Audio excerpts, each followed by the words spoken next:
امام نے اجازت دی گھر میں بولا لے گیا غلام کہ آپ ادھر آ جائیے. جب وہاں پہنچے تو کیا دیکھا کہ ایک گہوارے پر امام صادق کھڑے ہوئے ہیں اور گہوارے میں ایک نوخیز نونہال نومولود بچہ ہے.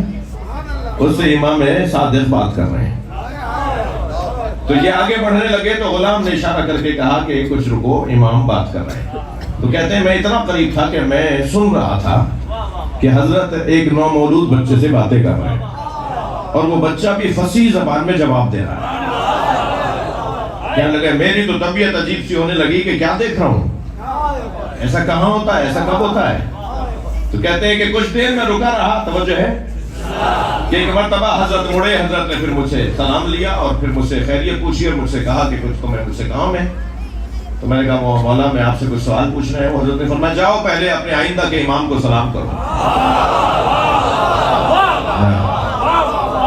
یہ صاحب کہتے ہیں کہ میں گہوارے کے قریب گیا اور میں نے جا کے سلام کیا. السلام علیکم ایھا الطفل الصغیر، اے نومولود تجھ پہ میرا سلام ہو.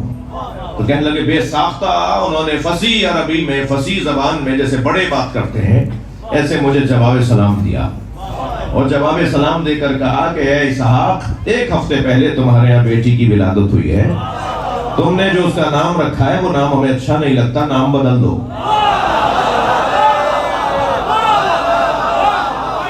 صلوات پڑھیں محمد و آلہ.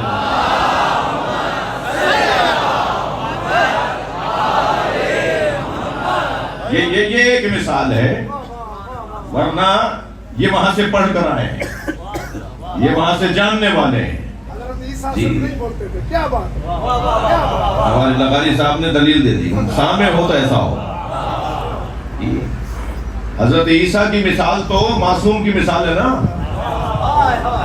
کہ گود میں بول رہے ہیں، گہوارے میں بول رہے ہیں. یعنی حضرت عیسیٰ ماں کی گود میں بولتے تھے، مسلمان یہ مان لیتا ہے، مگر عیسیٰ علیہ السلام جس کے پوتے کے پیچھے نماز پڑھیں گے وہ علی گہوارے میں بولتا تھا، مسلمان نہیں مانتا. صلوات پڑھیں محمد و آلہ. حضرت عیسیٰ تو پھر بھی نبی ہے نا، معصوم ہے نا. ایک اور مثال دے دوں جو گود میں بولا، جبکہ وہ نہ نبی ہے نہ رسول ہے نہ امام ہے نہ معصوم ہے. زلیخا کی بہن کا بچہ، قرآن سورہ یوسف کے اندر اس بچے کا تذکرہ ہے جو ماں کی گود میں تھا اور حضرت یوسف کی عصمت پہ گواہی دے رہا. صلوات پڑھ لیں محمد و آلہ.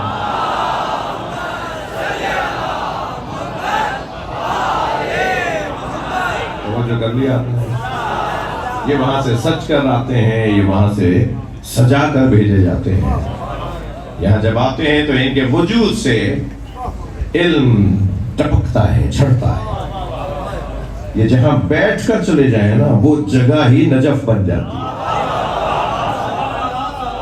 یہ جہاں بیٹھ کر چلے جائیں وہی مرکز علم بن جاتا ہے. ان کا جانا اس فضا کو عالم بنانا ہے.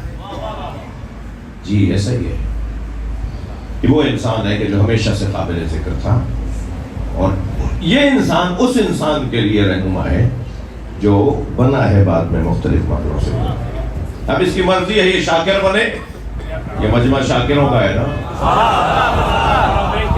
یعنی اس دروازے سے جڑنے والے. ضروری نہیں ہے کہ جو نہیں آئے وہ نہ ہو، مصروفیت کی وجہ جو نہیں آئے ان کی بات نہیں ہو رہی، یا جو نہیں جاتے میں خدا خاص دل آزاری نہیں کر رہا، مگر بات اتنی ہے کہ شاکر وہ ہے کہ جو سبیل کی معرفت رکھتا ہو. اور اللہ نے کہا انا ہدینا السبیل، ہم نے رستہ دکھا دیا. اما شاکر و اما کفورا. شاکر بنو سبیل کو مان کر، یا کافر بنو سبیل کا انکار کر کے. اچھا سبیل کو بھی سبیل اسی لیے کہتے ہیں کہ یہ حیات بانٹنے کا ذریعہ ہے. اور مولا علی کو سبیل قرآن میں کہا گیا، اس سے مراد یہ ہے جس سے حیات ملتی ہو. مولا علی کو بھی قرآن میں سبیل کہا گیا ہے. وَيَقُولُ الْكَافِرُ يَا لَيْتَنِي لَمْ أَتَّخِذْ فُلَانًا خَلِيلًا. کاش میں نے سبیل کی پیروی کی ہوتی اور فلاں کو اپنا دوست نہ بنایا ہوتا. اب فلاں سے مراد ہمارے دوست کہتے ہیں شیطان ہے، کہ وہ کافر محشر میں کہے گا کہ کاش میں نے فلاں کو دوست نہ بنایا ہوتا. تو بھائی ہمارے کہتے ہیں تفسیر کے اندر کہ اس سے مراد شیطان ہے. ہم کہتے ہیں شیطان ہے یا کوئی شیطان کا بھی باپ ہے؟ کوئی تو ہوگا نا. صلوات پڑھنا محمد وآلہ.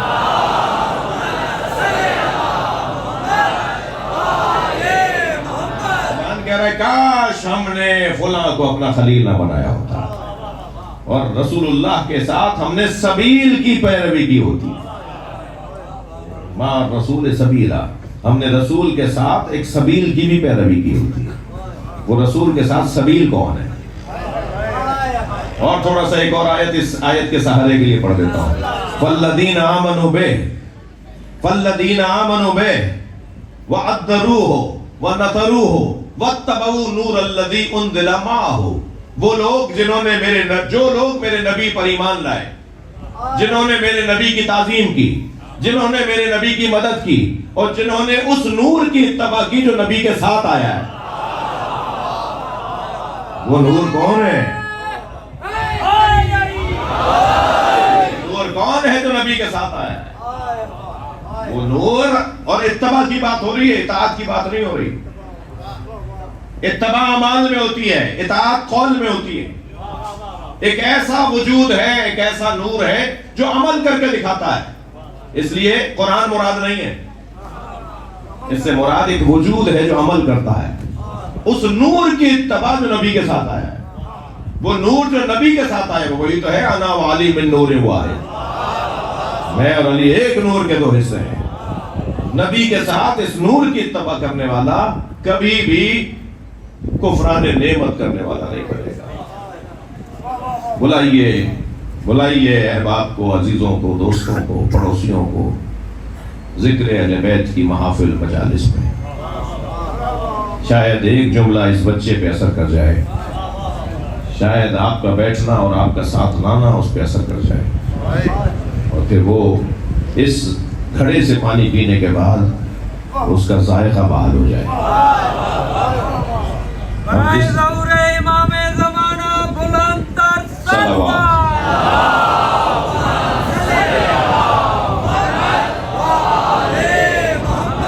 لبیک یا حسین، لبیک یا حسین، لبیک یا حسین، لبیک یا حسین، لبیک یا حسین، لبیک یا حسین. قادانے ذرات بلند تر صلوات.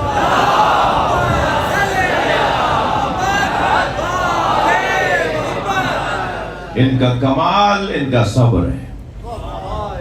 جب پوچھا گیا کہ اللہ نے اماموں کو امام کیوں بنایا ہے تو جواب آیا لما صبروا وکانوا بآیاتنا یوقنون.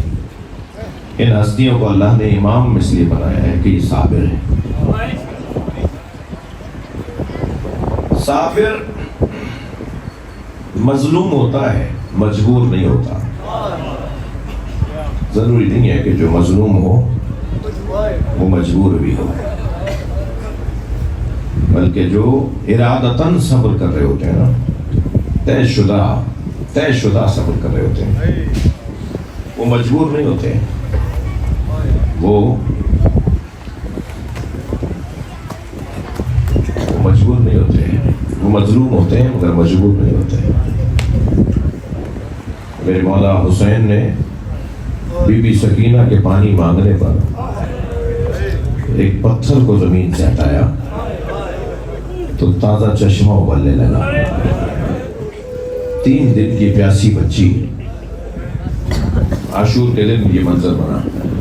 3 دن کی پیاسی بچی جب پانی کو دیکھے گی تو کیا ہوگا؟ قدم بڑھنے لگے تو آواز آئی بی بی پھر نانا کی امت کی بخشش نہیں ہوگی،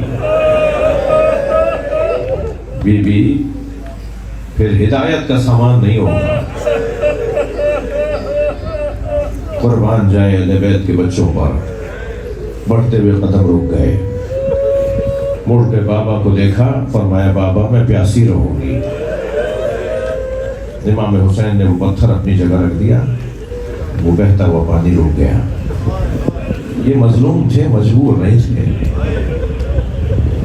کربلا میں امام حسین نے عاشور کے دن آدھے دن تک جنگ کی ہے، اور جناب زینب فرماتی ہیں کہ ان آخر حسین لا یترک فی الکوفہ الا وفیہا باکر و باکیہ.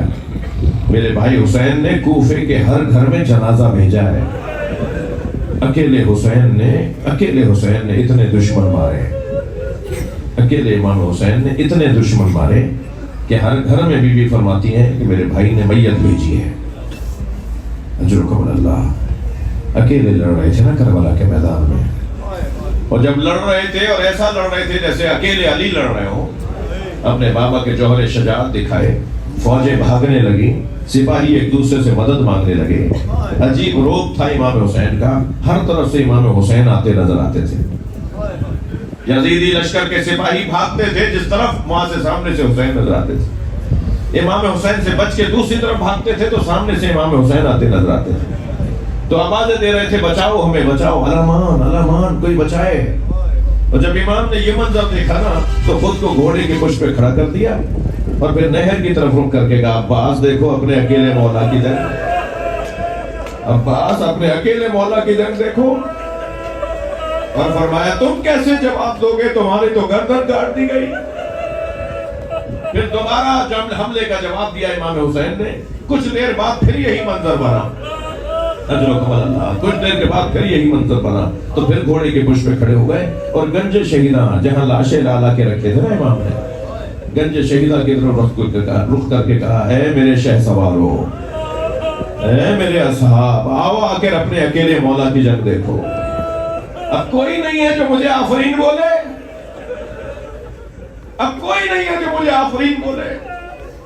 اس کیفیت میں امام حسین اکیلے جنگ لڑ رہے تھے. ایک مسافر ہے جو 6 مہینے کے بعد کوفے میں آیا ہے. گیا ہوا تھا مکہ اور مدینہ کے سفروں پر, عمرے کے سفر پر. کوفہ جب داخل ہوا تو اس نے دیکھا کہ کوفے میں کوئی چہل پہل نظر نہیں آ رہی, کوئی مرد نظر نہیں آ رہا, کوئی بازار دکان کھلی نظر نہیں آ رہی. اپنے آپ سے کہنے لگا کوفے میں کوئی طاعون آ گیا, کوفے کے لوگ کہاں چلے گئے, کوئی وبا آ گئی, کوئی بیماری آ گئی, کوفہ چھوڑ کے سب چلے گئے, یہ کہاں چلے گئے, سناٹا کیوں ہے. سوچتا ہوا گھر میں داخل ہوا تو بیٹی نے استقبال کیا. بیٹی سے پوچھا, بیٹا کوفے والے کہاں گئے؟ کہ بابا آپ بھی دوبارہ سے گھوڑا تیار کریں. ایک فاصلے پر بیابان ہے جسے کرب و بلا کہتے ہیں, وہاں ایک باغی نے خروج کیا ہے اور حاکم کا اعلان یہ ہے کہ اگر باغی کو مارنے کے لیے نہ گئے تو پھر سزا دی جائے گی. بابا کہیں مخبری نہ ہو جائے کہ آپ گھر میں ہی تھے. اس کا نام ہے عبداللہ ابن عفیف ازدی. یہ کہتا ہے کہ میں نے پوچھا بیٹی سے, بیٹا اس باغی کا نام کیا ہے؟ تو کہا, بابا باغی کا نام نہیں بتایا جا رہا, بس اتنا کہا جا رہا ہے کہ سب جاؤ باغی کو مارنے. بابا آپ بھی چاہیے. وہ کہتا ہے مجھے اپنی جان, اپنی آبرو عزیز تھی, میں نے دوبارہ گھوڑا تیار کیا اور میں بیٹھ کے روانہ ہونے لگا تو بیٹی نے رخصت کرتے ہوئے کہا, بابا جنگ پر جا رہے ہیں نا, اور جنگوں میں تو مال غنیمت بھی ملتا ہے. مال غنیمت میں اگر عقیق یمنی مل جائے, یمنی پتھر مل جائے تو میرے لیے لیتا ہے. یہ عبداللہ کہتا ہے میں کوفے سے کربلا روانہ ہوا اور جب کربلا پہنچا تو عاشور کا دن تھا, عصر کا وقت تھا. میں نے عجیب منظر دیکھا. ایک 56 سالہ بوڑھا زخمی ہے جس کا امامہ کھل کے اس کی گردن میں آ گیا ہے, جس کے بدن پہ بہت زخم لگ چکے ہیں, مگر اس کا جلال ایسا ہے وہ جہاں گھوڑا موڑتا ہے فوجیں بھاگتی ہیں. میں نے ایک بھاگتے ہوئے سپاہی سے پوچھا, تم ایک آدمی سے ڈرتے کیوں ہو, تم تو ہزاروں کی تعداد میں ہو, یہ تو اکیلا ہے. تو اس نے بھاگتے ہوئے کہا, اس کے ایک بھائی کا نام عباس تھا, یہ اکیلے بھی ہوتے ہیں تو لشکر ہوتے ہیں. کہتا ہے مجھے سمجھ میں نہیں آیا کہ آخر یہ ہے کون, مگر مجھے اتنا پتا تھا کہ یہ مر جائے گا تو جنگ ختم ہو جائے گی. اس کے سارے جوان مار دیے ہیں, اکیلا رہ گیا ہے. تو کہتا ہے میں نے اپنا گھوڑا اس کے گھوڑے کے پیچھے لگایا, تلوار نکال کر قریب پہنچ کر ارادہ کیا تھا کہ میں وار کروں. میں نے ارادہ کیا کہ وار کروں تو انہوں نے مڑ کے مجھے دیکھا اور کہا, عبداللہ قریب آؤ. کہتا ہے میرے ہاتھ پیر کانپنے لگے, یہ کون ہے جو میرے نام سے مجھے جانتا ہے. میں گھبرا کے رکا تو انہوں نے ہاتھ سے انگوٹھی اتاری اور کہا, یہ عقیق یمنی ہے, اپنی بیٹی کو جا کے دینا اور کہنا میں باغی نہیں ہوں, میں نبی کا نواسا حسین ہوں. اجرکم اللہ, اجرکم اللہ. آپ کی آوازیں بلند ہیں, اللہ آپ کو اجر و ثواب عطا فرمائے. عبداللہ مولا کے قدموں میں گر گیا, مولا آپ حسین. فرمایا عبداللہ واپس چلے جاؤ, واپس چلے جاؤ. کہنے لگا, مولا میں آپ کو تنہا چھوڑ کے کیسے جاؤں. فرمایا واپس چلے جاؤ, کچھ دن بعد میری بہن زینب آئے گی, انہیں چادریں لا کے دے دینا. نبی زادیہ بے مقنع چادر. اجرکم اللہ. اجرکم اللہ. رونے والوں پھر ایسا بھی وقت آیا کہ امام کے سینے پہ وہ تیر مارا جس کے 3 پھل تھے، امام کی کمر سے نکلنے لگا. وہ تیر امام کے بدن سے پار ہو کے کمر کی طرف آیا. امام نے چاہا کہ اسے باہر نکالے مگر وہ باہر نہیں آ رہا تھا، تو امام نے اس کی چوب کو، اس کی ڈنڈی کو توڑا. مگر پھر گھوڑے کو آواز دے کر کہا اب مجھ سے بیٹھا نہیں جا رہا، اے رہبار مجھے زمین کربلا پہ اتار دے. گھوڑے نے گھٹنے ٹیکے، امام زین سے زمین کی طرف آئے. رو رہے ہیں نا آپ کی آنکھوں میں آنسو ہے نا. جن کے مذہب میں رونا جائز ہے وہ تکلف نہ کریں. امام نے زین تو چھوڑ دی مگر زمین تک آنے میں بہت دیر لگی. تو تیروں پر معلق بدن رہا اور ادھر زلجنا امام حسین کے گرد چکر کاٹنے لگا. کسی کو قریب نہیں آنے دے رہا تھا. امام زمین کربلا پہ تھے، گھوڑا امام کی حفاظت کر رہا تھا. تو دور سے پسر ساتھ وہ قریب آ گیا تھا. امام جب گھوڑے سے گرے ہیں تو قریب آ کے دیکھ رہا تھا کہ ہو کیا رہا ہے. یعنی اپنے سپاہیوں کو بھیج رہا تھا کہ حسین کا سر کاٹ لو. لیکن جب اس نے دیکھا کہ گھوڑا چکر کاٹ رہا ہے، کسی کو قریب نہیں آنے دے رہا، تو اس نے کہا گھوڑے کو پکڑ کر لاؤ. میں نے اپنے بچپن میں نبی کو اس پہ بیٹھے دیکھا ہے. کوئی زلجنا کو تیر نہ مارے. عجیب مقتل کا صفحہ ہے. کہتا ہے کوئی زلجنا کو تیر نہ مارے، میں نے نبی کو اس پہ بیٹھے دیکھا ہے. یہ نبی کی سواری ہے، اسے تبرک کے طور پہ رکھوں گا. ہمارا رونا ہی اس بات پر ہے. تجھے نبی کی سواری یاد رہی، تجھے نبی کا سوار یاد نہیں رہا جو نبی کے دوش پر حسین بیٹھتا. سپاہی آگے بڑھے زلجنا کو پکڑنے کے لیے، مگر زلجنا نے 80 سپاہیوں کو جو قریب آتا تھا انہیں مارتا تھا. 80 سپاہیوں کو زخمی کیا. جب کسی کے قابو میں نہیں آ رہا تھا نا تو پھر پسر ساتھ کی آواز آئی چھوڑ دو اسے، پیچھے ہٹ جاؤ، دیکھو کرتا کیا ہے. جب گھوڑے نے دیکھا نا سپاہی پیچھے ہٹا رہے ہیں، واپس جا رہے ہیں، تو گھوڑے نے دائیں بائیں دیکھنا شروع کیا. اسے اندازہ ہوا حسین سے دور ہو گیا ہے. جہاں امام کو اتارا تھا نا وہاں سے دور ہو گیا ہے. تو دوڑا اسی طرف جہاں امام کو اتارا تھا، مگر اسے آنے میں دیر ہو گئی تھی. امام کا سر کاٹا جا چکا تھا، امام کی رگوں سے خون نکل رہا تھا.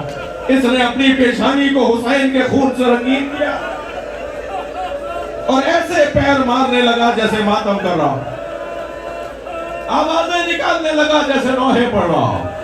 ماتم کرتا، نوحے پڑھتا، یہ دوڑا ہے خیموں کی طرف. اجرکم اللہ، اجرکم اللہ. یہ مجلس جناب سکینہ کی شہادت کی مجلس ہے نا.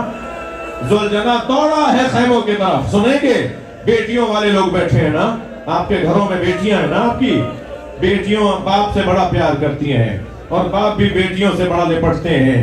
میں نے کربلا کے مقتل میں دیکھا ہے زلجنا خیموں کے درمیان چکر کاٹ رہا تھا، ڈھونڈ رہا تھا سکینہ کہاں ہے، اور اسی خیمے پہ جا کے رکا جس میں سکینہ بی بی تھی. اور پیر مارنے لگا تو بی بی سکینہ کو آواز آئی کہ بابا کا گھوڑا آ گیا ہے. اور بی بی باہر آئی تو گھوڑا گردن جھکاتا چلا گیا. جناب سکینہ نے گھوڑے کی گردن پہ ہاتھ رکھا. سنیں گے کیا کہا؟ بی بی نے کیا فرمایا؟ گھوڑے سے فرمایا اے میرے بابا کے گھوڑے، یا جواد آبی حل سقیا بھی ہم قتلا چانا. اے میرے بابا کے بابا وفا گھوڑے، مجھے اتنا بتا پانی پلا کر مارا؟ میرا بابا پیاسا بہت تھا. ہو گئی مجلس، آوازیں بلند ہو گئی. چلیے میرے ساتھ، حسین کے سینے پہ سونے والی سکینہ زندان شام میں دم گھٹنے سے شہید ہو گئی. ننھی سی بچی کا جنازہ زندان شام میں آوازیں دیتی رہی بابا بابا. جب جناب سکینہ کے رونے کی آواز بلند ہوئی تو دربار سے سر حسین بھیج دیا گیا. اور جب سر لا کے رکھا، جناب سکینہ نے بابا کا سر دیکھا تو اپنی گود میں لے لیا اور سر کو دیکھ کے فرمانے لگی بابا آپ کی رگیں کس نے کاٹی ہیں؟ بابا آپ کے چہرے پہ یہ کس کا خون ہے؟ بابا یہ آپ کی پیشانی پہ کس نے پتھر مارا ہے؟ پھر لبوں کا لب رکھ کے پیار کر کے کہا بابا میرے گوشوارے چھین لیے ہیں، بابا مجھے تماچے مارتے ہیں، بابا مجھ پہ ہاتھ اٹھاتے ہیں. بچی بابا بابا کہتے کہتے خاموش ہو گئی. بچی نے بابا کے منہ پہ منہ رکھ دیا. امام سجاد آگے بڑھے، نبض پر ہاتھ رکھا، آواز دی اماں زینب اماں رب آپ کو سنبھالیے. آواز آئی انا للہ وَإِنَّا إِلَيْهِ رَاجِعُونَ